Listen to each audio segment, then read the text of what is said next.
금요일에 국감 거부하고 월요일에 국감 재개하는 자유한국당의 작심 3일. 작심 3일 정치를 규탄합니다. 작심 3일 정치를 바로잡는 팟캐스트 김3일 PD가 제작하는 뉴스 관장. 안녕하십니까. 적폐라고 생각되면 상대가 누구라도 반드시 집으로 보내버리는 적폐 타파 MC 시사평론계의 홍준표, 김용민 인사드립니다. 반갑습니다. 자, 이런 혁신, 개혁, 미래지향적 MC에 맞서는 수구 좌파, 입진보, 시사평론계의 서청원, 김수민 평론가 어서 오십시오. 네, 서청원이 언제부터 좌파 진보가 됐나요? 수구 좌파. 수구 좌파. 아니 근데 그 양반이 통일민주당에도 있었어요. 네. 3당 합당하면서 저 YS 따라서 민자당에 들어갔지만 또 한때는 또 민주화 운동에 또 한 바퀴 끼셨던 분이었습니다. 예, 우리 수구 좌파 입진보 시사평론가 우리 김수민 평론가 오셨고, 자 오전 10시 15분까지는 도저히 일어날 수 없어서 그 이전에 세상에 무슨 변고가 나도 못 일어났지만 방송 MC 시켜준다고 해서 일어났는데, 이 이상은 더 이상 못 살겠다며 차라리 나를 서울구치소로 보내달라고 요구하고 있는 시사평론계의 503 이승원 평론가 어서 나오십시오. 안녕하세요. 이승원입니다. 네, 오늘 제일 센 거 나왔어요. 503 뭐 그 정도 급은 돼야죠. 503까지 왔어요. 예. 503까지. 아침에 일어나기 얼마나 힘듭니까? 그러니까요. 저 완전히 올빼미과인데 네. 아침에 막 6시 반에 알람 맞춰놓고 힘듭니다. 그래서 방송 끝나면 잠이 깨요. 아, 그래요? 그럼 몇 시에 주무세요? 한 밤 12시 반이나 1시쯤 자는데요. 자는 시간은 또 그렇게 이른 시간은 아닌데. 그렇죠. 그러니까 맨날 이제 잠이 모자르니까 비몽사몽간에 이제 진행 마치고 11시 10분에 방송 딱 끝나면 그때 이제 잠 깨가지고 네. 방송 중에서도 취침하시는 분들이 있어요. 네. 그런 분도 계시고 예전에 낙곰수의 김모 PD라고. 예. 그래서 이제 김호준 씨가 맨날 맞아. 야, 이 새끼야, 자지 마. 이러면서. 맞아. 예. 기억나. 또 자고 있어. 그러면서. 그도 그럴 수밖에 없는 게 제가 그때 이제 아침 7시에 SBS 전망대, 지금은 시사 전망대로 바뀌었습니다. SBS 전망대 출연을 해야 됐고 8시에 또 그 이수경의 파워 FM, 지금은 저 김영철의 파워 FM이 됐습니다만 거기도 출연해야 되고 뭐 그냥 나와서 멘트만 읽는 게 아닙니다. 원고 준비해야지. 또 또 녹음 구성 꼭지가 있어요. 이거 하다 보면은 1시 2시 넘어가면 이건 사람이 살 수가 없는 거야. 그렇죠. 예. 낙곰수 그때 몇 시쯤 녹음했어요? 주로 밤에 했어요? 아니, 이 인간들이 다 저기 낮에는 어디다 실컷 놀거나 늦잠 자더니 늦잠 자고 8시, 9시, 10시 이렇게 녹음하니까 밤에 죽을 수밖에 없는 거지. 그래서 난 밤에 녹음하면 티가 났어요. 좀 듣기에. 약간 분위기는 그렇죠. 밤에 어디 지하 같은 데서 숨어서 녹음하는 듯한 그런. 그 합정동에서 녹음했거든요. 녹음실. 예. 그때 거기도 생각이 나네요. 그래서 졸았군요. 네. 그 오석훈 형이라고 그거 아시죠? 그 88만 원 경제학 박사. 경제학 박사. 이 형님은 저 새벽이 이 양반한테 새벽이 낮 1시예요. 이게 무슨 소리죠? 그러니까 이제 오전 5시, 6시 남들 다 일어날 시간에 이 양반은 그때 이제 자는 거죠. 완전한 올빼미. 저도 원래 그랬었는데 학교 다닐 때. 밤새서 뭐해요, 그럼 대체? 약간 예외적인 게 이제 저도 뭐 신문사 다니고 직장 다닐 때는 불가능한 그런 건데 그 예전에 석사 하느라고 미국에 잠깐 유학을 했었는데 그때 제 자기 패턴이 나오잖아요. 이제 아무것도 없는 상황에서. 그래서 봤더니 새벽 한 4시 반까지 숙제를 하다가 그때 기숙사에 꼭 새가 울어요. 닭이 아니라 새가 딱 울면은 그때 기가 막히게 시간이 한 5시 반 전후예요. 4시 반 전후? 그럼 이제 5시에 잠이 드는 거죠. 미국에서도 한국 시각에 맞게 삶을 사셨군요. 거의 그렇군요. 생각해보니까. 시차 적응을 싫어하기 때문에 그랬던 거구나. 그런 삶을 살았어요. 우리 이승원 평론가. 아니, 그 가수분들 중에서는 송창식 씨가 낮밤이 뒤집어져서 사신다고. 그래서 낮 시간대 라디오에 모시려면 그냥 녹음 방송을 밤에 해야 되는. 네, 예전에 뭐 가수인지 뭐 DJ가 낮 12시 그 되게 유명한 가수였는데 12시 방송을 하다가 이제 중간에 하차한다 그래서 그 물어봤죠. 이제 아는 PD 건너 했더니 낮 12시는 이 사람한테 도저히 너무 이른 시간이어가지고 못한다 뭐 이런 얘기가 있었는데 그게 이유를 알겠더라고요. 나중에 보니까. 전두환의 그 이 잘못이 이 통금 시간을 해제한 것이 아닌가. 네. 국민 총화를 위해서 박정희 때 딱 통금을 만들어 놓고 통금은 이승만 때부터였던가요? 하여간 이런 권위주의 정부 시절에는 온 국민을 총화시키기 위해서 밤에는 자라 뭐 이랬던 거죠. 네. 갑자기 또 생각이 납니다. 이제 그래서 인구가 지금 갈수록 줄어들고 있고 출산 절벽 현상이 발생하고 있는데 제가 그래서 이제 밤 9시부터 이튿날 새벽까지는 전부 다 이 통금 휴지를 내려야 한다. 그런 얘기를 했었죠. 그게 이제 막말 파문 그렇죠. 회자가 되면서 인간 쓰레기가 됐습니다. 헤어나올 길이 없어요. 근데 상당히 합리적인 제안 아닙니까? 왜요? 그게 밤 9시 전기가 안 들어와봐 할 게 뭐가 있어요? 그런 생각이 들었습니다. 할 거 많아요. 할 거 많아요? 뭐래? 전기가 아예 안 들어오면 촛불 켜놓고 진짜 뭐 책 읽기도 참 그렇고. 그렇지. 뭐 캠프파이어, 캠프파이어 이런 거 하면 되겠네요. 인터넷도 끊어버리는 거야, 아예 그냥. 그러니까요. 그러면 뭐 딴 데서 놀면 되죠. 밖에서 놀면 되지. 밖에 나가서. 밖에 나가가지고 불 피워놓고 그걸 이렇게 새로운 형태의 클럽으로 만들어가지고. 그 함부로 불 피우면 그 저기 법에 걸릴걸요? 그것도 뭐 그런가요? 아니 하긴 전기 끊어놓으면 진짜 할 게 없다. 인터넷이고 뭐 그렇죠. 아무것도. 자 그렇기 때문에 결국에는 인구가 늘어날 수밖에 없다. 저는 확신을 하는 바입니다. 그렇습니까? 예, 그렇습니다. 또 잘 안 되니까. 하여간 이런저런 조치도도 불가능한 뭐 그런 상황이 될 거라고 생각하고 있습니다. 그래요. 이런 좋은 방법이 있는데 왜 그런 방법을 도입하지 않는지. 제가 이제 자유한국당 대선 후보가 돼서 당선이 되면 당장 취임 이튿날 바로 공약사항 중에 하나겠군요. 이행하겠습니다. 네, 그렇습니다. 방송으로 다 끊는 거예요. 라디오 다 쉬게 하고. 용민철폐 독재타도 얘기 나오겠네요. 바로. 가장 강력한데. 그런데 우리나라 국민들 중에 적지 않은 분들이 이런 독재를 좋아하는 분들도 있어요. 있겠죠. 조금은 약간 있겠죠. 아주 없진 않아. 아주 없진 않죠. 그렇기 때문에 저는 뭐 자신 있게 밀어붙일 동력이 있다라고 생각을 합니다. 보수 후보로서. 그 요즘 대한시사평론가협회가 말이죠. 실소유주 논란 때문에 골머리를 앓고 있습니다. 현재 회장으로 제 동생하고 제 아내의 오빠가 지금 맡고 있는데 아니 저도 모르는데 두 분이 협회 회장이 된 거예요. 공동회장. 근데 이 두 분은 협회 활동을 전혀 안 하고 있어요. 자, 이런 와중에 이번에 협회 사무국장에 11살 제 아들이 선임이 됐습니다. 실세라는 얘기가 또 있더라고요. 아니 이놈이 하라는 공부는 안 하고 협회 사무국장이 된 거예요. 그런데 저는 전혀 모르는 일입니다. 자, 그래서 많은 분들이 저한테 이실직고하라고 합니다. 시사평론가협회가 네 거 아니냐. 그게 내 거면 얼마나 좋겠습니까. 그러나 허풍입니다. 허풍. 새빨간 거짓말입니다. 저는 그러한 삶을 살아오지 않았습니다. 여러분. 이 말씀을 꼭 드리고 싶습니다. 그리고 인터넷 게시판에 말이죠. 김용민이가 자기 선거 나온 얘기 자꾸 하는데 왜 그 자기의 그 부끄러운 역사에 대해서 자꾸 이렇게 쉴드를 치려고 하느냐라고 하는 분들이 있습니다. 제가 쉴드 칠 목적은 전혀 없고요. 그야말로 일도 없고 이 비정한 정치의 현실을 있는 그대로 증언하는 거예요. 아니, 그러니까 사과하지 말아야 한다. 사과하면 지는 거다. 라는 이런 말도 안 되는 비정한 한국 정치의 공식에 대해서 설명을 하는데 그때 내가 사과하지 말았어야 했다. 사과하지 말았으면은 당선될 수도 있었을 것이다. 이렇게 내가 얘기한 걸로 이해하는 사람들이 있습니다. 그렇게 얘기한 거 아니에요? 네가 아무리 이 자리에서 그 얘기를 한두 번 또는 여러 번 들었는데 아무리 들어도 그렇게 들리던데. 전두환도 회고록 쓸 때 그런 심정으로 썼을 거예요. 나는 팩트만 말한다 뭐 이렇게.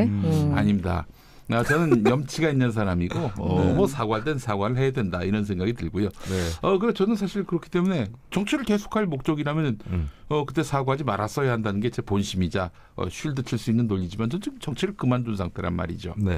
그래서 이런 현실이 있기 때문에 사실은 정치인들이 쉽게 사과 못하고 쉽게 반성 못하고 쉽게 은퇴 못하는 것이다라는 점을 제가 설명하는 겁니다. 그러니까 오해하지 마시고 옹호할 게 따로 있지 뭐 지난 저의 부끄러운 역사를 옹호한다는 것이 이거 몇 명이나 거기에 공감하시겠어요. 그런 점을 좀 분명히 말씀을 드립니다. 넌 왜 웃니? 재밌어서. 뭐가 웃긴데? 어느 지점이 웃겨? 그냥 전체 다가. 우리 관장님을 바라보는 것만으로도 재밌어요. 우리 이승원 평론가 만약에 정치를 한다면은 지금 제 얘기가 뼈가 되고 살이 되는 거예요. 아니 뭔가 논란이 일었을 때 금방 사과하면 냉큼 사과하면 좋을 것 같지? 그게 아니야. 아니라는 거야. 그런 점을 알아야 됩니다. 저런 얘기가 뼈가 되고 살이 되면은 괴물이 되겠죠. 제가 이 얘기 할 때마다 그런 논리가 어딨냐고 여러 차례 얘기를 했는데 변하지 않군요. 그런 논리가 어딨냐라고 물어보는 것 자체가 이 정치에 대해서 기본적으로 이해도가 매우 낮다. 이런 얘기야. 정치 평론을 그만둬야 되겠군요. 그렇죠. 제가. 아니 우리 준표 형 봐봐요. 며칠 동안에 그냥 온갖 아각대는 거 보세요. 말은 날마다 달라져요. 내가 성완종이를 몰라요. 이렇게 얘기를 했는데 성완종 씨하고 루이 암스트롱인 줄 알았네. 원더풀. 그것부터 또. 홍준표 씨가 뿔 없이. 네가 웃어주니까 제가 신나서 하는 거야. 그런 건가? 좀 정신 차리라고. 그러니까. 놓지 마 정신줄. 영혼 없이 웃고 있는데. 그래요. 홍준표 대표가 이제 그런 말을 했습니다. 2015년 4월 경남도지사 때. 그때 이제 성완종 경남기업회장 전 이렇게 부르고 싶지 않습니다. 전 새누리당 의원.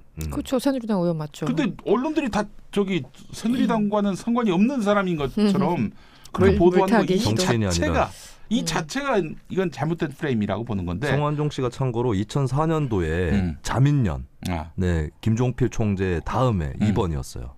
전국구 2번이었거든요. 그때 2번씩이나 받았었어요? 그러니까 이 사람을 정치인인데 분명히 좀 의도적으로 기업인으로 보이게끔 하는 프레임이 작동했던 것 같아요. 그렇죠. 물타기죠, 전형적으로. 2015년에. 근데 이제 2015년 4월에 그 양반이 이제 스스로 목숨을 끊었지 않습니까? 그 직전에 메모를 남겼는데 거기에 홍준표한테 1억을 줬다. 이거 적어놨어요. 자, 그리고 나서 이 양반은 돌아가셨지. 막 녹취까지 경향신문을 통해서 세상에 알려졌지. 이때 홍준표 대표가 당황한 기색이 역력한 가운데 그때 채널A하고 인터뷰한 내용이 있습니다. 제가 그거를 찾아내가지고 들어보니까 정말 가관입니다. 뭐냐면은 이제 홍준표 대표한테 진행자가 물어봐요. 이제 성완종 회장하고 아느냐? 나는 몰라요. 라고 하더니 성완종 씨의 그 경남기업 본사가 자기가 지역구로 있었던 서울 동대문 답심리에 있었다는 거야. 답심리. 이제 개천 하나 건너면은 옛날 제가 살던 집에서 개천 하나만 건너면 답심리인데 답심리의 중견 굴지의 건설기업 대표가 살고 있는데 몰랐다는 거예요. 근데 이 진행자가 물어본 것도 아니고 자기가 그렇게 얘기하는 거야. 본인이 구구절절 설명하면서 몰랐다. 몰랐다. 이 사람이 우리 지역구에 본사를 둔 경남기업 회장이란 거를 알았지만 한 번도 안 갔다. 근데 같은 당 의원인데 어쨌든. 자, 그리고 나서 또 나중에 자기가 이제 당대표가 되기 위해서 후보로 나섰던 그때가 있었어요. 그때 2010년 11년 그때. 그럴 거예요. 그때 이제 전국을 돌면서 충청도에서 이 양반을 본 기억이 얼핏 생각이 났다. 그러더니 또 나중에는 성완종 씨가 이 선거법 위반 건 때문에 이 송사에 휘말리게 됐어요. 그때 자기를 찾아와서 도움을 구했고 이 위기를 잘 헤쳐나가라고 격려해줬다. 그래놓고는 난 성완종이를 몰라요 이러는 거야.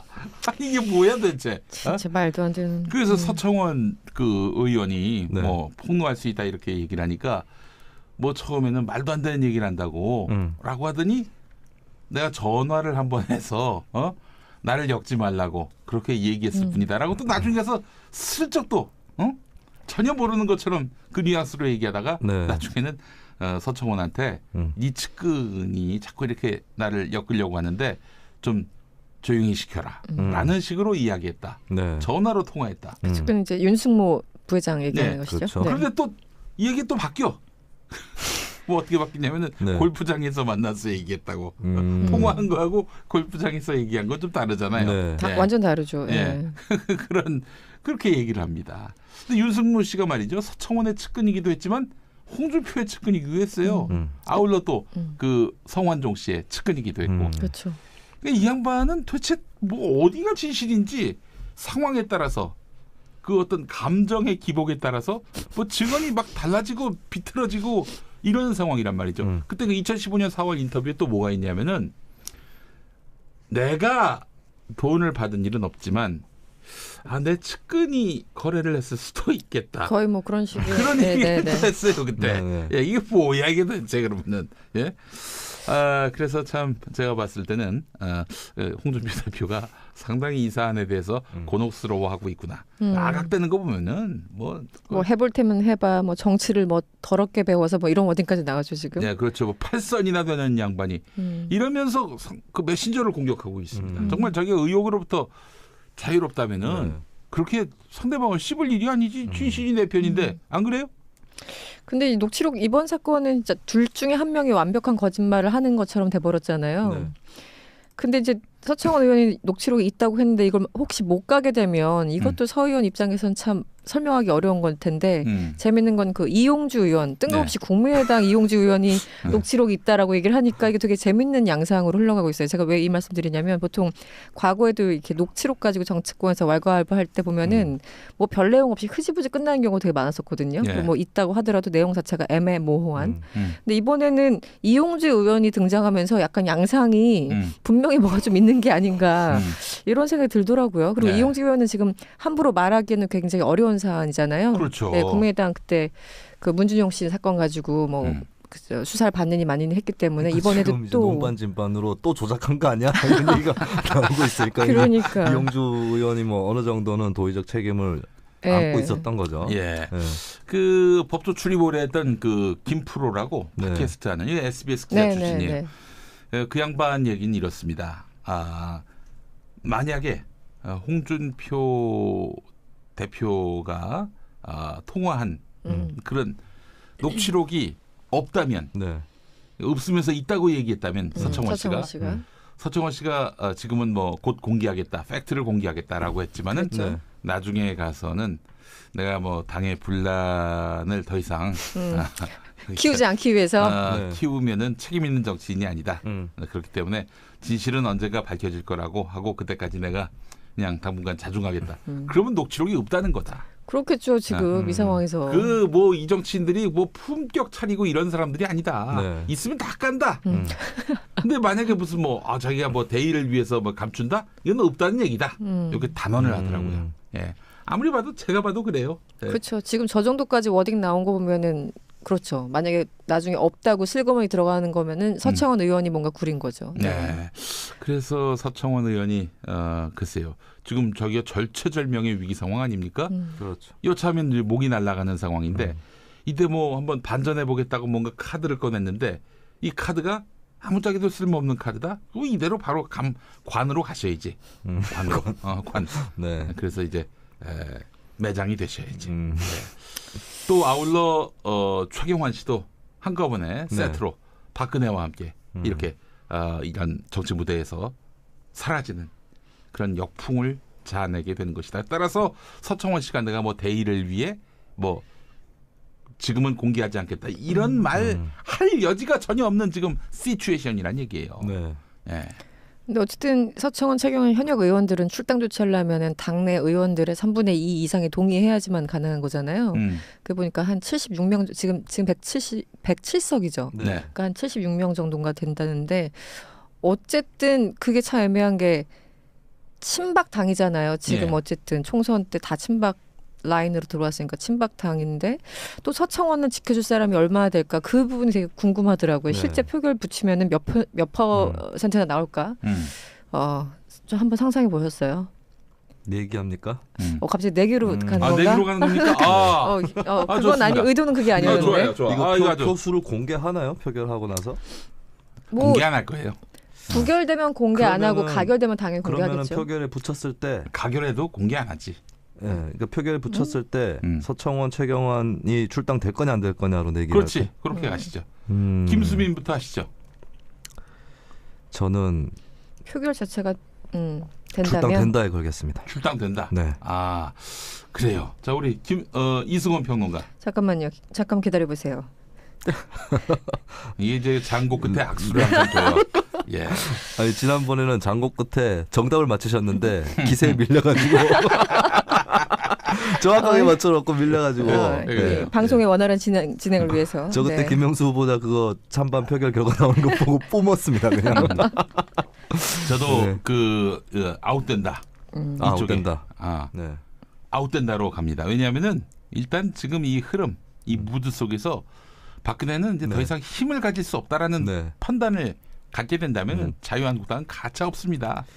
얄짤 없어요. 김용민 관장의 논리적인 것 같은 설명을 들으면서 이승원 씨의 그 표정이 안 된다 쪽으로 기울고 있어요. 쟤랑 거꾸로 해야지. 두 분은 출당된다. 서청원 만약 표결 붙이면. 네네. 전 또 안 된다 이렇게 해야 되네요. 당연하지. 이게 늦게 말하는 게 되게 불리한 거구나 항상. 저 또 막 숫자 막 38, 막 76 막 그리고 있다가. 아니 뭐 그 표 계산을 할 이유가 없어요.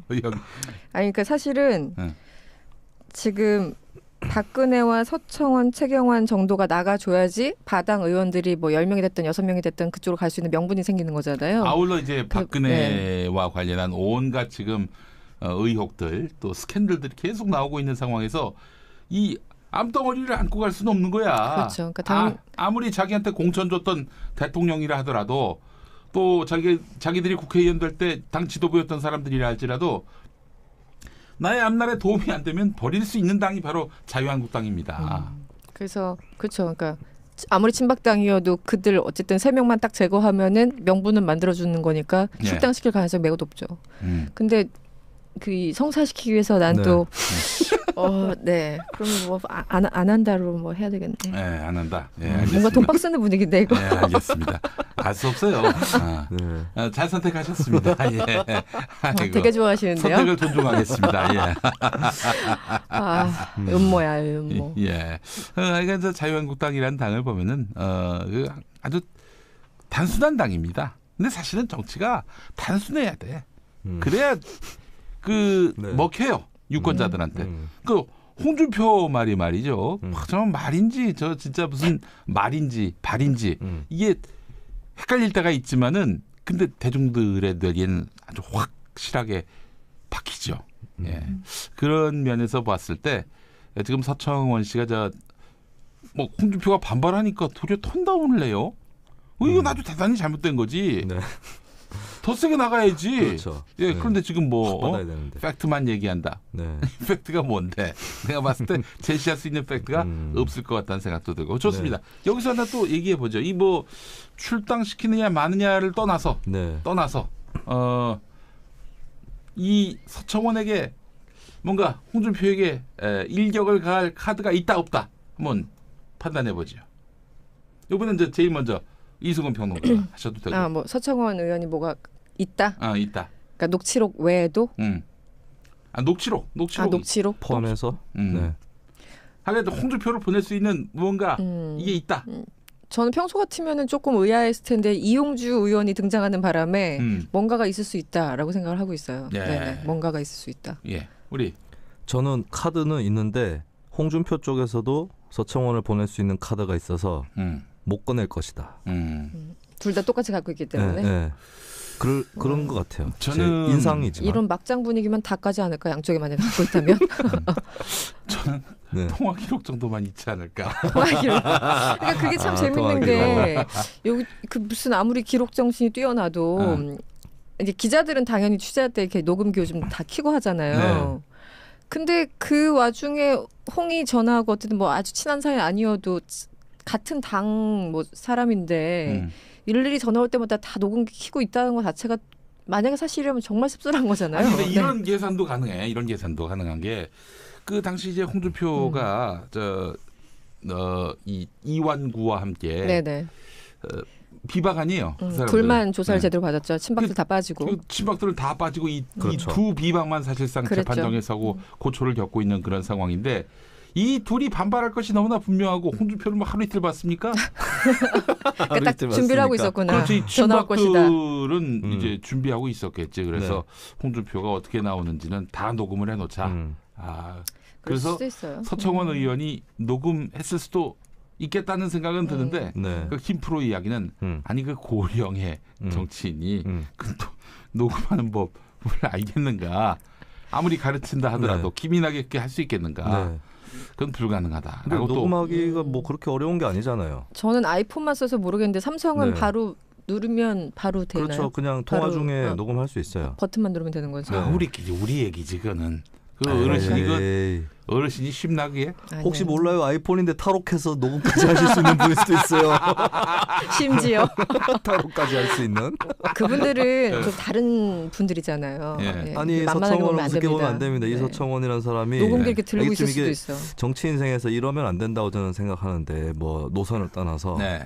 이 사람이 원래 아까도 통일민주당 말씀하셨지만 YS계 아니었습니까? 예. 예, 그리고 홍준표가 새까만 초선 의원일 때 어리버리하게 국회 본회의장에 만두와 식혜를 들고 들어가다가 적발되던 그게 홍준표 의원이 식사 준표는 거기서 시작되는 거예요. 그때 당시에 이제 그 여야 사당들이 막 싸우다가 국회 공전 상태였거든요. 예. 개원할 때. 예. 그때 이제 배가 고프니까 홍준표 초선 의원이 만두와 식혜를 본회의장에 들고 들어갔나 하여튼 들고 가다 걸렸나 그랬을 거예요. 되게 어울린다 그래서 왠지. 근데. 그때 SBS의 그 코미디 프로 중에 배워서 남주나라고 장안의 화제가 됐던 정치풍자 코미디가 있는데 거기서도 다뤄졌었어요. 되게 또렷하게 기억하고 계시군요. 네. 그런 일이 있었군요. 예, 그 당시에 그럼 서청원은 민주계의 좌장이었단 말이죠. 그렇죠. 지금 팔선 의원이니까 그렇죠. 그때도 이미 한참 하고 한나라당 대표도 했었어요. 이 양반이. 그렇죠. 그 할 거 다 했죠. 2002년 대통령 선거 때 후보자들은 사실 개표 방송 그 출구조사 발표할 때 어디 들어가 있잖아요. 그렇죠. 그래서 딱 1987에서 딱 발표할 때는 당 대표들이 나와 있거든요. 그때 딱 대진이 서청원 대 한화갑. 그렇죠. 한화갑 성대모사 또 한번 해봐야겠다. 예, 안녕하십니까. 좋습니다.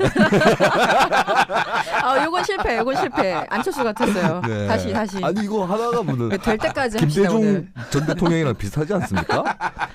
안녕하십니까 한화갑입니다. 이 정도 되지 않습니까? 너무 맑아요 목소리가. 요즘 그 안철수 성대모사 되게 심하게 연습하고 계신 거 아니에요? 나도 모르게 막. 뉴스관장 이것으로 네. 모두 마치겠습니다. 옥상에서 다음 녹음을 이어가도록. 2부는 옥상에서. 아니 그래서 이제 근데 서청원 씨가 그랬던 민주계 좌장이었던 사람이 아니 YS가 사실 박정희를 얼마나 싫어했습니까? 그렇죠. 박근혜에 대해서도 7푼이 8푼이 했던 사람이잖아요. 근데 친박 좌장이 돼가지고 이게 뭐 하는 짓인지 모르겠어요. 친박 짜장? 친박 짜장. 네. 예.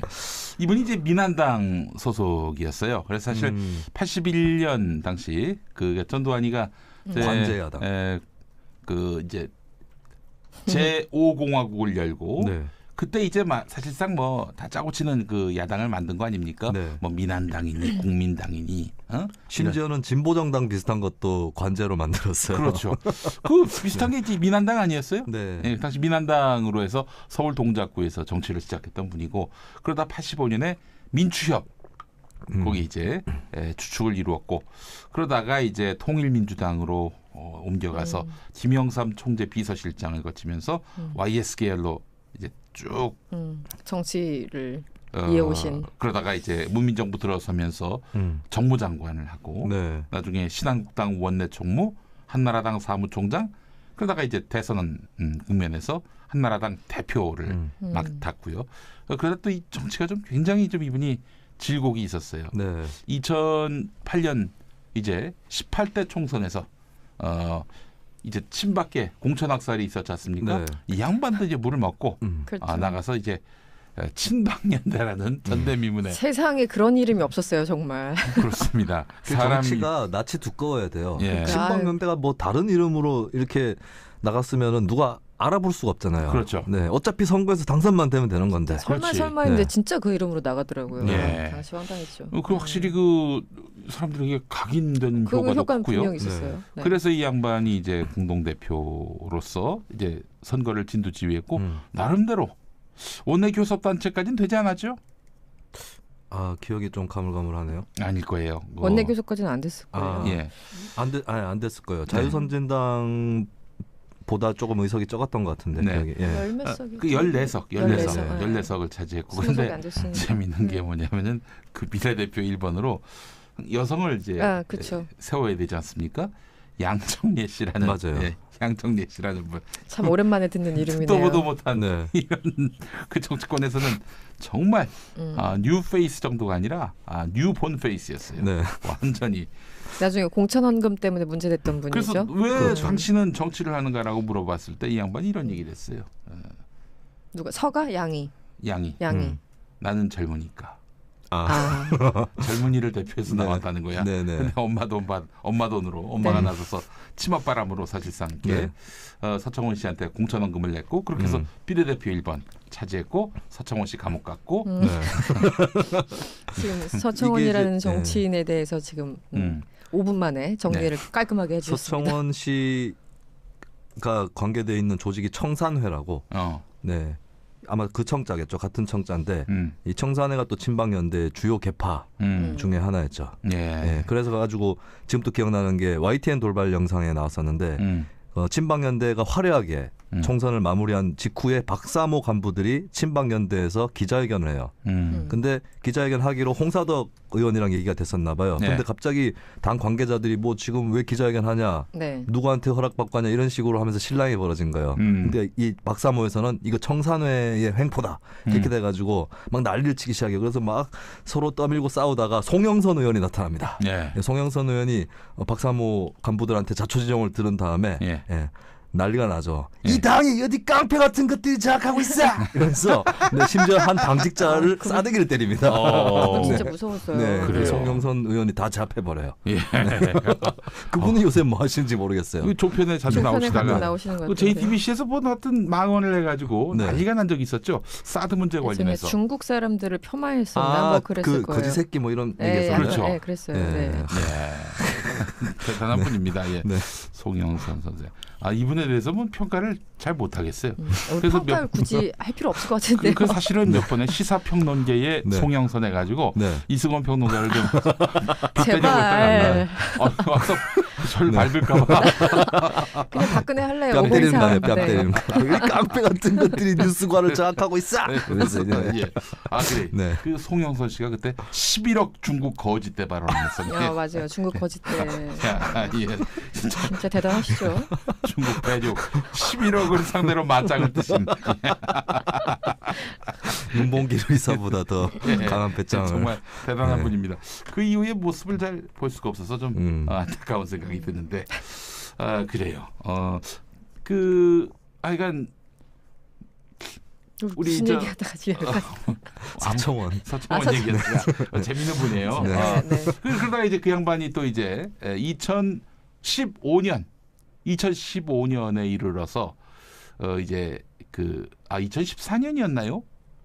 무슨 일이?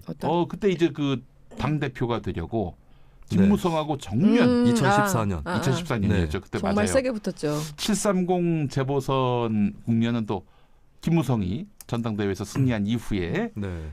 이제 대승을 한 거 아니겠어요? 저는 이 선거 굉장히 수상하다고 보는데 어쨌든 그때 이제 서청원은 친박의 모든 아이콘이 됐어요. 네. 친박의 아이콘으로서 배신자 김무성을 응징하기 위해 나섰는데 네. 결국 김무성한테 지고 말았습니다. 그렇죠. 그래서 그 당시부터도 대통령은 지금 확실하게 당을 장악하지 못하고 있구나. 여당을 장악하지 못하고 있구나. 이런 판단이 있었고 그 이후에 원내대표가 또 저 양반이 됐잖아요. 유승민. 네, 그렇죠. 네. 그 유승민을 또 상대로 해가지고 뭐 정말 배신의 정치 운운하면서 반드시 심판을 해주셔야 한다. 국민한테 지령까지 내렸어요. 네. 박근혜 씨가. 그런 시절이 있었어요. 예. 그때 이제 서청원 씨는 2등이 되는 바람에 최고위원이 됐는데 김무성 대표가 뭐 한마디 하면 거기에 딴지 걸고 그 앞에서 면전에서 면박 주고 네. 그랬던 그 톰과 제리 같은 존재들이었습니다. YS 계열의 선배죠. 서청원 의원이 김무성 의원한테. 그렇죠. 예. 예. 근데 져가지고 2등으로 져가지고 최고위원하고 있고. 참 재미있는 게 말이죠. YS의 제자들, YS의 패밀리들을 보면은 똑똑한 사람들도 있고 이렇게 정말 가신 그룹들. 네. 그래서 김영삼의 어떤 철학보다는 그냥 김영삼의 그 어떤 권위, 권력. 그래서 이제 뭐 말하자면 가방 못지하던 사람이 네. 뭐 그 나중에 뭐 큰 정치인이 된 경우도 있었고요. 가방 못지하다가 가방을 굴려버리는 네. 보좌관한테. 노루패스? 예, 그렇습니다. 근데 그분이 얼마 전에 보니까 공항에서 가방을 유유히 이렇게 저도 유심히 봤어요. 천천히 일부러. 들고 끌고 오면서 나 이제 안 던진다 이런 표정으로 네. 꼭 잡고 오시던데 꼭 잡고. 네, 꼭 잡고 천천히 그러시더라고요. 카메라로 많이 찍으라고. 네, 그래요. 나랑 같은 사진을 보고 있었군요. 이 필리핀이라는 나라가 농구 대국입니다. 농구요. 예. 어허. 그때 이제 필리핀에 이제 그 사촌 형이 사는데 이 양반이 이제 그 노룩 패스 사건이 있고 네. 얼마 안 있다가 이제 한국에 들어와서 네. 같이 밥을 먹는데 당시 그 필리핀의 그 텔레비전에서 그 노룩 패스 그림을 보여줬다는 거예요. 김무성 씨가 뭐 했던 그런 거 보면은 다 네. 비웃고 막 그냥 조롱하고 그러는데 네. 그게 아주 심각했다는 거예요. 대단한 그 농구에 대한 실력을 갖고 있는 네. 정치인이다. 감각이 있다. 감각이 있다. 오. 저렇게 보지도 네. 않고 패스를 네. 할 수 있는 네. 그 능력을. 그럼 패스를 잘한 게 아니라 비서가 잘 받은 거죠. 근데 정확도가 좋았어요. 예. 네. 그거 저는 약간 그때 이제 농담 삼아서 옹호하면서 주변에 뭐라고 얘기했냐면 예. 어차피 저 인간들은 습속 자체가 보좌관들한테 떠맡기는 습속 아니냐. 예. 그럼 이왕에 줄 거 보좌관이 좀 덜 걸어가게 예, 굴려서 줬다. 예. 굴려서 안 주고 그냥 놔뒀으면 더 걸어와서 가져가야 되잖아요. 예. 근데 정확한 각도로 보좌관이 몇 걸음 아낄 수 있도록 굴려서 줬단 말이에요. 예. 힘을 덜 그러면 들이기 제가 봤을 때는 위해서. 김무성으로서는 최선의 행위다. 김무성 본인이 가방을 손수 들고 다니는 사람이 아니기 때문에 나름 배려를 해준 네, 것이다. 그렇죠.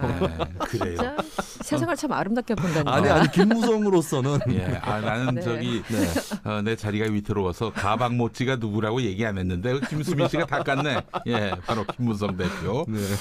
그 가방 모찌였다가 제가 그 가방 모찌가. 네. 가방 노룩 패스로 해가지고 그래요. 그 업체 대박 났어요. 가방. 그 가방. 네, 맞아요. 연두색. 연두색. 네. 그게 한 11만 원 돈 되더라고. 혹시 PPL이었나?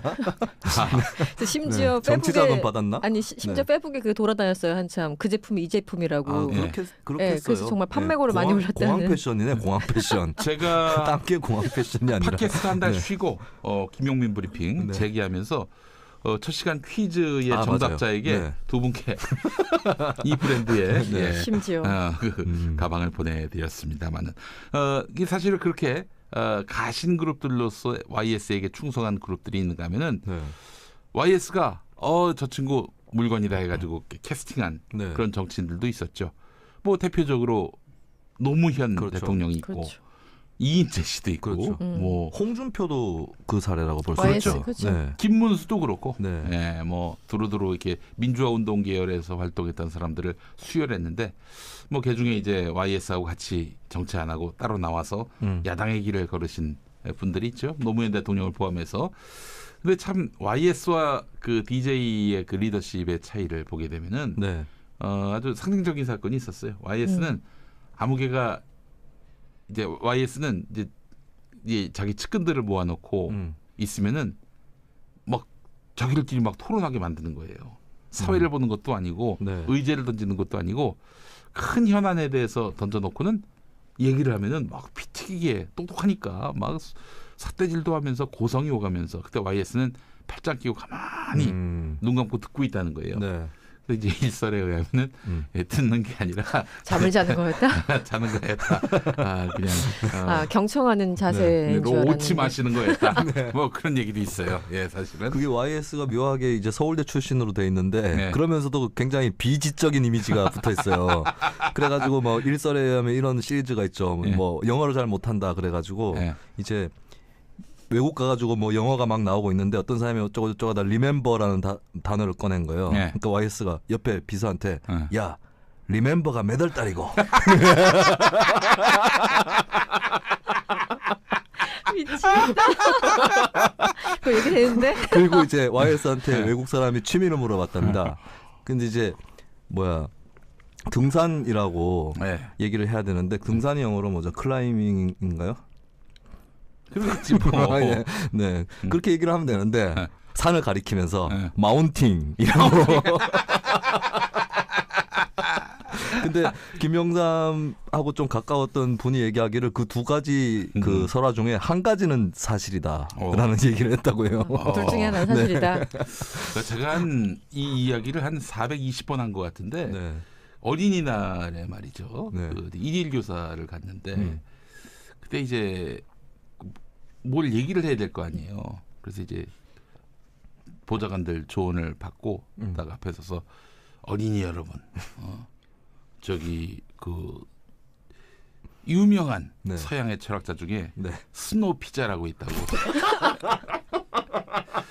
스노우 피자가 있는데 그 스노우 피자가 했던 말 중에 내일 지구가 멸망하더라도 사과나무 하나 심는다. 이거 해야 되는데 내일 지구가 멸망하면 사과나무를 심는다. 멸망하면 내 손에 장을 지신다 뭐 이런 건가요? 지구가 멸망하면 자기는 사과나무를 심겠다. 이런 말을 했다는 거예요. 적어준 것만 해도 좀 정확하게 좀 읽지. 피자. 그 예전에 또 그런 말도 했었어요. 저기 어디 근처에 여자 중학교 가서 했는데 자기가 어렸을 때 문학 소년이었다. 그래서 이제 그 톨스토이의 죄와 벌을 읽고 너무나 크게 감동을 받았다. 도스토옙스키가 쓴 거를 톨스토이가 썼다고 이렇게 얘기를 한 거예요. 그래서 하여튼 여학생들 앞에서. 네.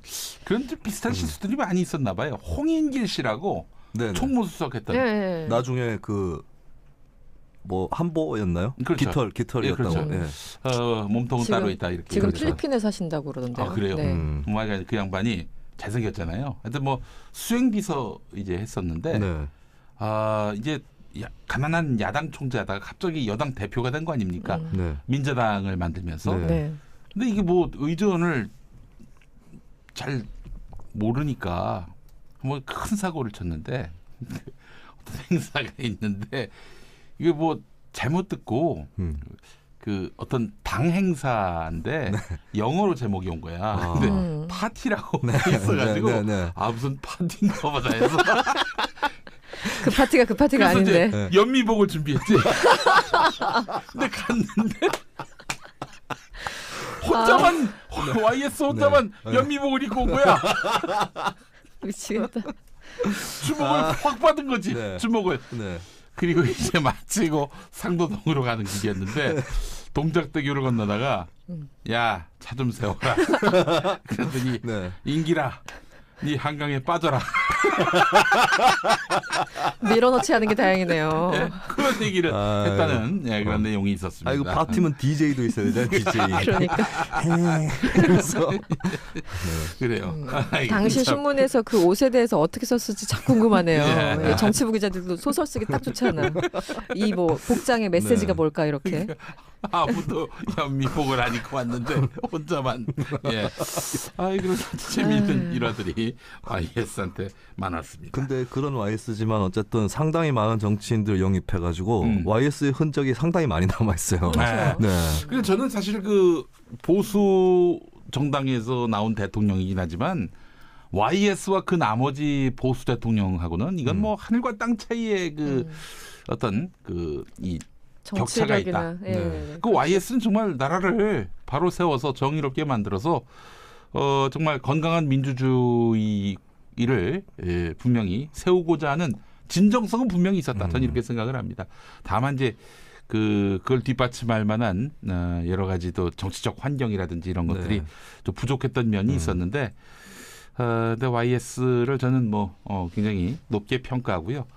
그 양반하고 저기 뭐 이명박 박근혜 같은 당이었다고 뭐 무슨 그들하고 좀 뭐 대칭해서 얘기하고 싶은 생각은 없어요. 그건 그렇죠.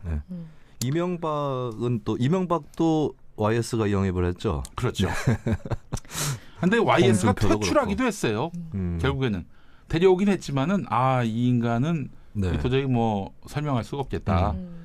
그 실제로 뭐 입막음한 거 아닙니까? 상대방 후보 매수하고 네. 그런 것들이 다 드러났으니 YS 시대에 이런 정치인을 어떻게 같이 한편으로 먹고 갈 수 있겠어요. 그래서 이명박을 내쳤지. 네. 그리고 이명박은 이제 형의 도움으로 2000년대 이회창 총재 시절에 네. 다시 들어온 거 아니겠습니까? 네. 예. 그래서 2002년 서울시장 선거에서 네. 당선된 거 아니겠어요? 예. 자, 뭐 하여간 그런 일화들이 있고요. 서청원 얘기하다 여기까지 서청원 왔군요. 얘기하다가 네, 우리 또 예. YS까지 네, 그렇습니다. 민한당 나오고 막 난리가 났어요. 네, 그렇습니다. 조선일보 기자도 했었어요, 과거에. 그렇죠. 이 양반이. 예, 예. 조선일보 기자 했을 때 이제 최병렬 씨하고도 같이 또 네. 정치를 그 최병렬 씨도 역시 조선일보 편집국장 출신이고. 네. 그렇죠. 예. 당 대표까지 하고. 둘이 또 라이벌이었었죠. 2000년대 초중반에. 네. 예, 그렇죠. 경선에서 맞붙고 했었던. 네. 한때 그렇게 한국 정치의 산실이었던 보수 정치인의 산실이었던 네. 조선일보였는데 요즘에는 뭐 하여간 옛날 같지 않다는 생각도 들고. 아 잠깐만요. 갑자기 그 네. 자유한국당에서 서청원을 출당시킬 수 있는 방법이 생각났네. 네. 윈윈으로. 서청원한테 가가지고 아니 형님은 이제 국회의장 하셔야 되는데 국회의장 하려면 어차피 무소속 해야 되지 않냐고. 미리 나가게 줘라. 네. 홍준표가 그럴 수도 있죠. 야.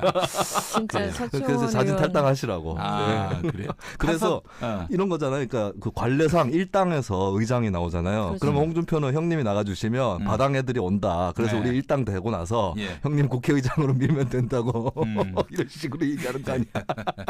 그거를 그거에 너무 속아 중요한 걸 가르쳐줬나? 그거에 속아 넘어가면 패선이 될 수가 없었겠지. 한국 정치에서. 네, 이렇게 해서 파티와 함께하는 SBS 김용민의 뉴스관장은 여기까지 마무리하겠습니다. 내일 이 시간 또 다시 오도록 하겠습니다. 네. 우리 김수민 평론가, 이승원 평론가 수고하셨습니다. 네, 고맙습니다. 감사합니다. 내일 뵐게요.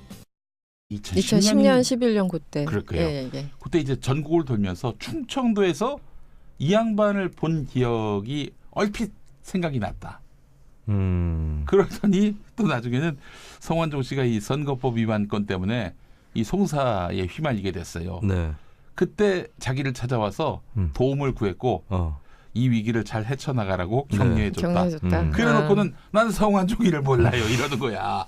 아니 이게 뭐야 대체? 진짜 말도 안 되는. 그래서 서청원 그 의원이 네. 뭐 폭로할 수 있다 이렇게 얘기를 하니까 뭐 처음에는 말도 안 되는 얘기를 한다고 라고 하더니 내가 전화를 한번 해서 나를 엮지 말라고 그렇게 얘기했을 뿐이다라고 또 나중에 가서 슬쩍 또 전혀 모르는 것처럼 그 뉘앙스로 얘기하다가 네. 나중에는 서청원한테 네 측근이 자꾸 이렇게 나를 엮으려고 하는데 좀 조용히 시켜라 라는 식으로 이야기했다. 네. 전화로 통화했다. 그 측근 이제 윤승모 부회장 얘기하는 네, 것이죠. 그렇죠. 네. 그런데 또 이 얘기 또 바뀌어. 뭐 어떻게 바뀌냐면은 네. 골프장에서 만나서 얘기했다고. 통화한 거하고 골프장에서 얘기한 건 좀 다르잖아요. 네. 다 예. 완전 다르죠. 예. 예. 그렇게 얘기를 합니다. 근데 윤승모 씨가 말이죠. 서청원의 측근이기도 했지만 홍준표의 측근이기도 했어요. 아울러 또 그 성완종 씨의 측근이기도 했고. 그렇죠. 그러니까 이 양반은 도대체 뭐 어디가 진실인지 상황에 따라서 그 어떤 감정의 기복에 따라서 뭐 증언이 막 달라지고 비틀어지고 이런 상황이란 말이죠. 그때 그 2015년 4월 인터뷰에 또 뭐가 있냐면은 내가 돈을 받은 일은 없지만 내 측근이 거래를 했을 수도 있겠다. 거의 뭐 그런 식의 그런 얘기를 했어요 그때. 네. 예, 이게 뭐야 이게 도대체 그러면은 예. 그래서 참 제가 봤을 때는 홍준표 대표가 상당히 이 사안에 대해서 곤혹스러워하고 있구나. 아각대는 거 보면은 뭐 해볼 테면 해봐. 뭐 정치를 뭐 더럽게 배워서 뭐 이런 어딘까지 나가죠 지금. 네, 그렇죠. 뭐 8선이나 되는 양반이 이러면서 그 메신저를 공격하고 있습니다. 정말 자기가 의혹으로부터 자유롭다면은 네. 그렇게 상대방을 씹을 일이 아니지. 진실이 내 편인데 안 그래요? 근데 이 녹취록 이번 사건은 진짜 둘 중에 한 명이 완벽한 거짓말을 하는 것처럼 돼버렸잖아요. 네.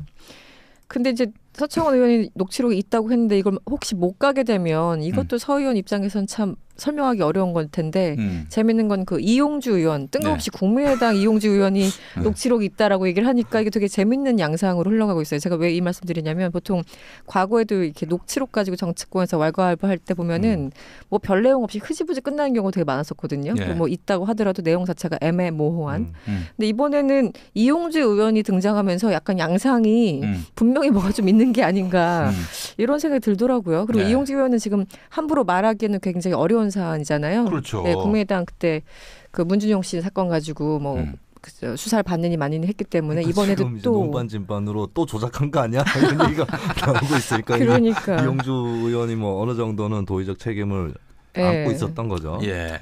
그 법조 출입오래 했던 그 김프로라고 네. 팟캐스트 하는 SBS 기자 출신이에요. 그 양반 얘기는 이렇습니다.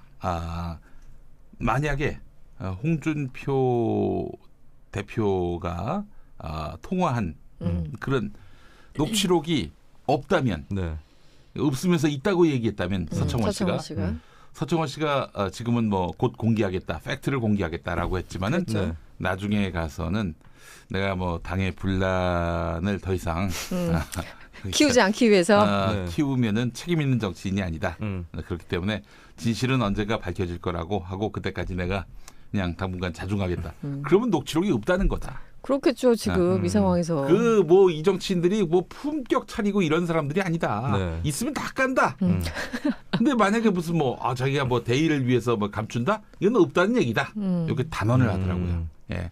아무리 봐도 제가 봐도 그래요. 네. 그렇죠. 지금 저 정도까지 워딩 나온 거 보면은 그렇죠. 만약에 나중에 없다고 슬그머니 들어가는 거면은 서청원 의원이 뭔가 구린 거죠. 네.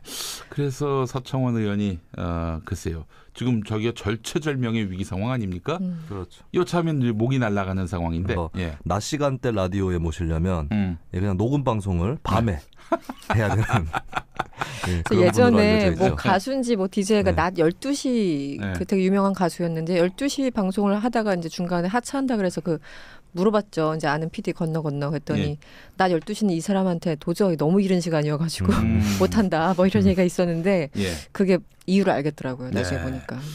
전두환의 그 이 잘못이 이 통금 시간을 해제한 것이 아닌가. 네.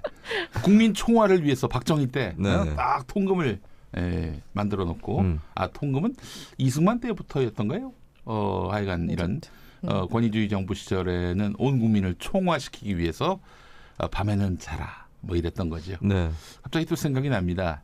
이제 그래서 인구가 지금 갈수록 줄어들고 있고 출산 절벽 현상이 발생하고 있는데 제가 그래서 이제 밤 9시부터 이튿날 새벽까지는 전부 다 이 통금 휴지를 내려야 한다. 그런 얘기를 했었죠. 그게 이제 막말 파문 네, 그렇죠. 회자가 되면서 인간 쓰레기가 됐습니다. 헤어나올 길이 없어요. 근데 상당히 합리적인 제안 아닙니까? 왜요? 그게 밤 9시 전기가 안 돌아봐 할 게 뭐가 있어요? 네. 그런 생각이 들었습니다. 할 거 많아요. 할 거 많아요? 네. 뭐래? 전기가 아예 안 들어오면 촛불 켜놓고 진짜 뭐 책 읽기도 참 그렇고. 그렇지. 뭐 캠프파이어, 캠프파이어 이런 거 하면 되겠네요. 인터넷도 끊어버리는 거야, 아예 그냥. 그러니까요. 그러면 뭐 딴 데서 놀면 되죠. 밖에서 놀면 되지. 밖에 나가서. 밖에 나가가지고 불 피워놓고 그걸 이렇게 새로운 형태의 클럽으로 만들어가지고. 그 함부로 불 피우면 그 저기 법에 걸릴걸요? 그것도 뭐 그런가요? 아니 하긴 전기 끊어놓으면 진짜 할 게 없다. 인터넷이고 뭐고 그렇죠. 아무것도. 자 그렇기 때문에 결국에는 인구가 늘어날 수밖에 없다. 저는 확신을 하는 바입니다. 그렇습니까? 예, 그렇습니다. 또 잘 안 되니까. 하여간 이런저런 조치도도 불가능한 뭐 그런 상황이 될 거라고 생각하고 있습니다. 그래요. 이런 좋은 방법이 있는데 왜 그런 방법을 도입하지 않는지. 제가 이제 자유한국당 대선 후보가 돼서 당선이 되면 당장 취임 이튿날 바로 공약사항 중에 하나겠군요. 네, 그렇습니다. 방송으로 다 끊는 거예요. 라디오 다 쉬게 하고. 용민철폐 독재타도 얘기 나오겠네요. 바로. 가장 강력한데. 그런데 우리나라 국민들 중에 적지 않은 분들이 이런 독재를 좋아하는 분들도 있어요. 있겠죠. 조금은 약간 있겠죠. 네. 아주 없진 않아. 네, 아주 없진 않죠. 네. 네. 그렇기 때문에 저는 뭐 자신 있게 네. 밀어붙일 동력이 있다라고 생각을 합니다. 보수 후보로서. 예. 네. 그 요즘 대한시사평론가협회가 말이죠. 네. 실소유주 논란 때문에 골머리를 앓고 있습니다. 현재 회장으로 제 동생하고 제 아내의 오빠가 지금 맡고 있는데 아니 저도 모르는데 두 분이 네. 협회 회장이 된 거예요. 공동회장. 네. 네. 근데 이 두 분은 협회 활동을 전혀 안 하고 있어요. 자, 이런 와중에 이번에 협회 사무국장에 11살 제 아들이 선임이 됐습니다. 네. 네. 실세란 얘기가 또 있더라고요. 아니 이놈이 하라는 공부는 안 하고 협회 사무국장이 된 거예요. 네. 그런데 저는 전혀 모르는 일입니다. 자, 그래서 많은 분들이 저한테 이실 짓고 하라고 합니다. 시사평론가협회가 네 거 아니냐. 네. 예. 그게 내 거면 얼마나 좋겠습니까. 예. 그러나 허풍입니다. 허풍. 네. 새빨간 거짓말입니다. 저는 그러한 삶을 살아오지 않았습니다. 여러분. 예. 이 말씀을 꼭 드리고 싶습니다. 그리고 인터넷 게시판에 말이죠. 김용민이가 자기 선거 나온 얘기 자꾸 하는데 네. 이 왜 그 자기의 그 부끄러운 역사에 대해서 자꾸 이렇게 네. 쉴드를 치려고 하느냐라고 네. 하는 분들이 있습니다. 제가 쉴드 칠 목적은 전혀 없고요. 그야말로 일도 없고 이 비정한 정치의 현실을 네. 있는 그대로 증언하는 거예요. 네. 아니 그러니까 사과하지 말아야 한다. 사과하면 지는 거다. 라는 이런 말도 안 되는 비정한 한국 정치의 공식에 대해서 네. 설명을 하는데 그때 내가 사과하지 말았어야 했다. 사과하지 말았으면은 당선될 수도 있었을 것이다. 이렇게 내가 얘기한 걸로 이해하는 사람들이 있습니다. 그렇게 얘기한 거 아니에요? 네가 수위 나가서 아무리 이 자리에서 그 얘기를 한두 번 또는 여러 번 들었는데 아무리 들어도 그렇게 들리던데. 전두환도 회고록 쓸 때 그런 심정으로 썼을 거예요. 나는 팩트만 말한다 뭐 이렇게. 아닙니다. 저는 염치가 있는 사람이고 뭐 사과할 땐 사과를 해야 된다 이런 생각이 들고요. 네. 그래서 저는 사실 그렇기 때문에 정치를 계속할 목적이라면 그때 사과하지 말았어야 한다는 게 제 본심이자 쉴드 칠 수 있는 논리지만 저는 지금 정치를 그만둔 상태란 말이죠. 네. 그래서 이런 현실이 있기 때문에 사실은 정치인들이 쉽게 사과 못하고 쉽게 반성 못하고 쉽게 은퇴 못하는 것이다 라는 점을 제가 설명하는 겁니다. 예, 그러니까 오해하지 마시고 옹호할 게 따로 있지 뭐 지난 저의 그 부끄러운 역사를 옹호한다는 것이 이거 몇 명이나 거기에 공감하시겠어요. 네. 예, 그런 점을 좀 분명히 말씀을 드립니다. 네. 넌 왜 웃니? 재밌어서. 뭐가 웃긴데? 어느 지점이 웃겨? 그냥 전체 나가. 우리 관장님을 바라보는 것만으로도 재밌어요. 네. 이승원 평론가 만약에 정치를 한다면은 지금 제 얘기가 뼈가 되고 살이 되는 거예요. 아니 뭐 뭔가 논란이 일었을 때 금방 사과하면 냉큼 사과하면 좋을 것 같지? 그게 아니야. 아니라는 거야. 그런 점을 알아야 됩니다. 네. 저런 얘기가 뼈가 되고 살이 되면은 괴물이 되겠죠. 제가 이 얘기 할 때마다 그런 논리가 어딨냐고 여러 차례 얘기를 했는데 변하지 않군요. 그런 논리가 어딨냐라고 물어보는 것 자체가 이 정치에 대해서 기본적으로 이해도가 매우 낮다. 이런 얘기야. 정치 평론을 그만둬야 되겠군요. 그렇죠. 제가. 아니 우리 준표영 봐봐요. 요 며칠 동안에. 네. 뭐 그냥 온갖 악악대는 거 보세요. 말은 날마다 달라져요. 네. 내가 성완종이를 몰라요. 이렇게 얘기를 했는데 네. 성완종 씨하고 루이 암스트롱인 줄 알았네. 원더풀. 그것부터 또. 예, 홍준표 씨가 뿔 없이. 네가 웃어주니까 제가 신나서 하는 거야. 그런 건가? 좀 정신 차리라고. 그러니까. 놓지 마 정신 줄. 네. 영혼 없이 웃고 있는데. 네, 네. 그래요. 홍준표 대표가 이제 그런 말을 했습니다. 2015년 4월 경남도지사 때. 그때 이제 성완종 경남기업 회장. 전 이렇게 부르고 싶지 않습니다. 전 새누리당 의원. 그렇죠. 새누리당 의원 맞죠. 근데 언론들이 다 새누리당과는 상관이 없는 사람인 것처럼 그렇게 보도하는 거 이 자체가 이건 잘못된 프레임이라고 보는 건데. 성완종 씨가 참고로 2004년도에 자민련 김종필 총재 다음에 2번이었어요.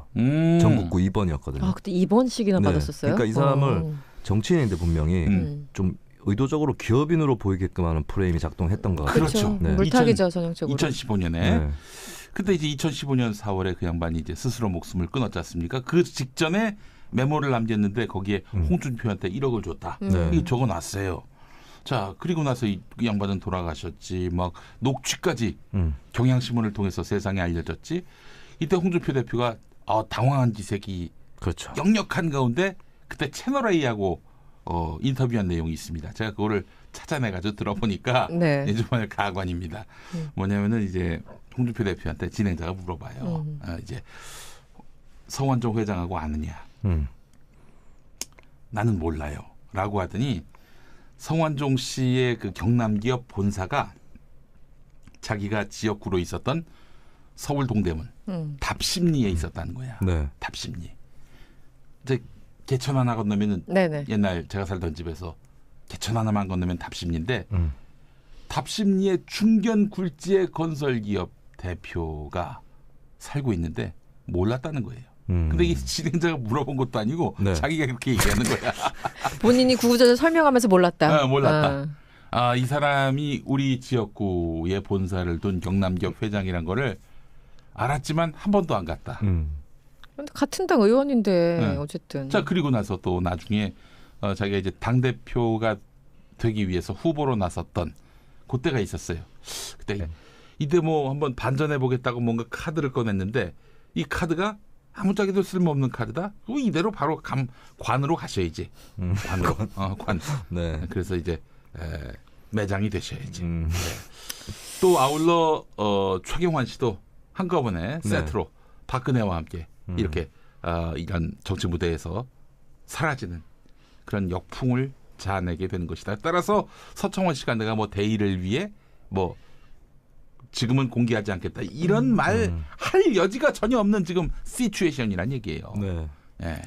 근데 어쨌든 서청원, 최경환 현역 의원들은 출당 조치를 하면은 당내 의원들의 3분의 2 이상이 동의해야지만 가능한 거잖아요. 그 보니까 한 76명 지금 107석이죠. 네. 그러니까 한 76명 정도가 된다는데 어쨌든 그게 참 애매한 게 친박 당이잖아요. 지금 어쨌든 총선 때 다 친박 라인으로 들어왔으니까 친박당인데 또 서청원은 지켜줄 사람이 얼마나 될까 그 부분이 되게 궁금하더라고요. 네. 실제 표결 붙이면은 몇 퍼센트나 나올까? 좀 한번 상상해 보셨어요? 얘기합니까? 갑자기 내기로 가는 건가? 내기로 가는 겁니까? 그건 좋습니다. 아니 의도는 그게 아니었는데. 좋아요. 이거 표수를 공개하나요? 표결하고 나서? 뭐 공개 안 할 거예요. 부결되면 공개 안 하고 가결되면 당연히 그러면은 공개하겠죠. 표결에 붙였을 때 가결해도 공개 안 하지. 그러니까 표결에 붙였을 때 서청원, 최경환이 출당될 거냐 안 될 거냐로 내기를 그렇지. 그렇게 가시죠. 김수민부터 하시죠. 저는 표결 자체가 된다면 출당된다에 걸겠습니다. 출당된다. 네. 그래요. 자, 우리 이승원 평론가. 잠깐만요. 잠깐 기다려 보세요. 이게 이제 장고 끝에 악수를 한번 둬요. 예. 아니 지난번에는 장고 끝에 정답을 맞히셨는데 기세에 밀려가지고 정확하게 맞춰놓고 밀려가지고 방송의 원활한 진행을 위해서. 저 그때 김명수 후보자 그거 찬반 표결 결과 나오는 거 보고 뿜었습니다. 그냥. 저도 아웃된다. 아웃된다. 아웃된다로 갑니다. 왜냐하면은 일단 지금 이 흐름, 이 무드 속에서 박근혜는 이제 더 이상 힘을 가질 수 없다라는 판단을 갖게 된다면 자유한국당은 가차 없습니다. 얄짤없어요. 김용민 관장의 논리적인 것 같은 설명을 들으면서 이승원 씨의 그 표정이 안 된다 쪽으로 기울고 있어요. 쟤랑 거꾸로 해야지. 두 분은 출당된다. 서청원 만약 표결 붙이면. 네네. 전 또 안 된다 이렇게 해야 되네요. 당연하지. 이게 늦게 말하는 게 되게 불리한 거구나 항상. 저 또 막 숫자 막 38, 막 76 막 그리고 있다가. 아니 뭐 그 표 계산을 할 이유가 없어요. 그러니까 사실은 지금 박근혜와 서청원, 최경환 정도가 나가줘야지 바당 의원들이 뭐 10명이 됐든 6명이 됐든 그쪽으로 갈 수 있는 명분이 생기는 거잖아요. 아울러 이제 박근혜와 관련한 온갖 지금 의혹들 또 스캔들들이 계속 나오고 있는 상황에서 이 암덩어리를 안고 갈 수는 없는 거야. 그렇죠. 그러니까 아무리 자기한테 공천 줬던 대통령이라 하더라도 또 자기들이 국회의원 될 때 당 지도부였던 사람들이라 할지라도 나의 앞날에 도움이 안 되면 버릴 수 있는 당이 바로 자유한국당입니다. 그래서 그렇죠. 그러니까 아무리 친박당이어도 그들 어쨌든 3명만 딱 제거하면은 명분은 만들어주는 거니까 출당시킬 가능성이 매우 높죠. 근데 그 성사시키기 위해서 난 또 네. 그럼 뭐 안 한다로 뭐 해야 되겠네. 네, 안 한다. 예, 알겠습니다. 뭔가 돈박 쓰는 분위기인데 이거. 네, 알겠습니다. 알 수 없어요. 잘 선택하셨습니다. 예. 아이고, 되게 좋아하시는데요. 선택을 존중하겠습니다. 예. 음모야, 음모. 예. 그러니까 자유한국당이라는 당을 보면은 아주 단순한 당입니다. 근데 사실은 정치가 단순해야 돼. 그래야 네. 먹혀요. 유권자들한테. 그 홍준표 말이 말이죠.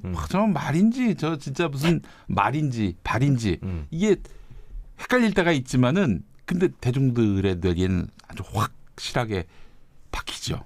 예. 그런 면에서 봤을 때 지금 서청원 씨가 뭐 홍준표가 반발하니까 도리어 톤다운. 금요일에 국감 거부하고 월요일에 국감 재개하는 자유한국당의 작심 3일. 작심 3일 정치를 규탄합니다. 작심 3일 정치를 바로잡는 팟캐스트 김3일 PD가 제작하는 뉴스 관장. 안녕하십니까.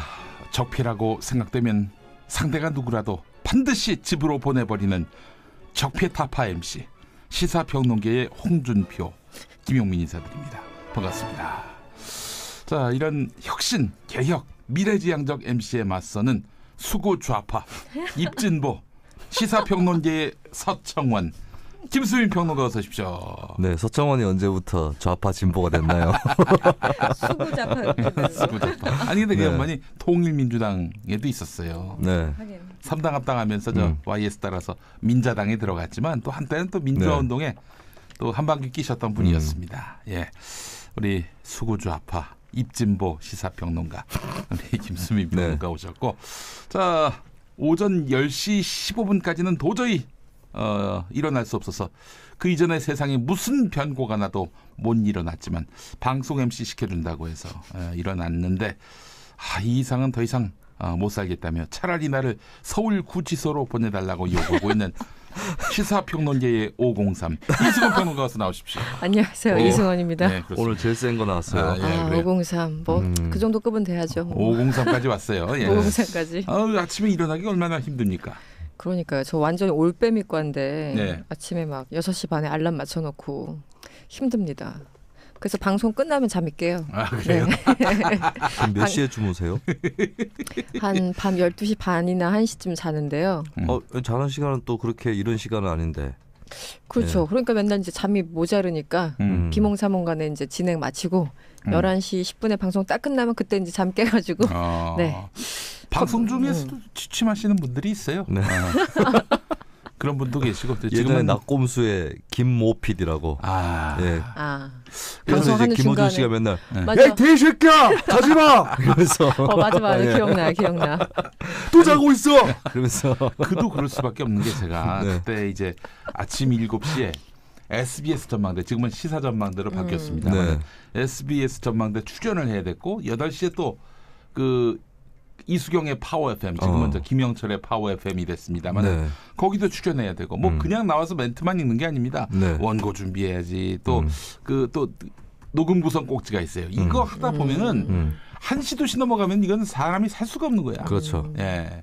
낙곰수 그때 몇 시쯤 녹음했어요? 주로 밤에 했어요? 아니, 이 인간들이 다 저기 낮에는 어디다 실컷 놀거나 늦잠 자더니 늦잠 자고 8시, 9시, 10시 이렇게 녹음하니까 밤에 난 죽을 수밖에 없는 거지. 그래서 난 밤에 녹음하는 티가 났어요. 좀 듣기에. 네. 약간 분위기는 그렇죠. 밤에 네. 어디 지하 같은 데서 숨어서 녹음하는 듯한 그런. 네.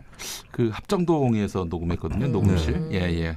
그때 거기도 생각이 나네요. 그래서 그러니까. 졸았군요. 네. 네. 그 오석훈 형이라고 네, 그거 네. 아시죠? 그 저기 88만 원 경제학 박사. 경제학 박사. 이 형님은 저 새벽이 이 양반한테 새벽이 나탄시예요.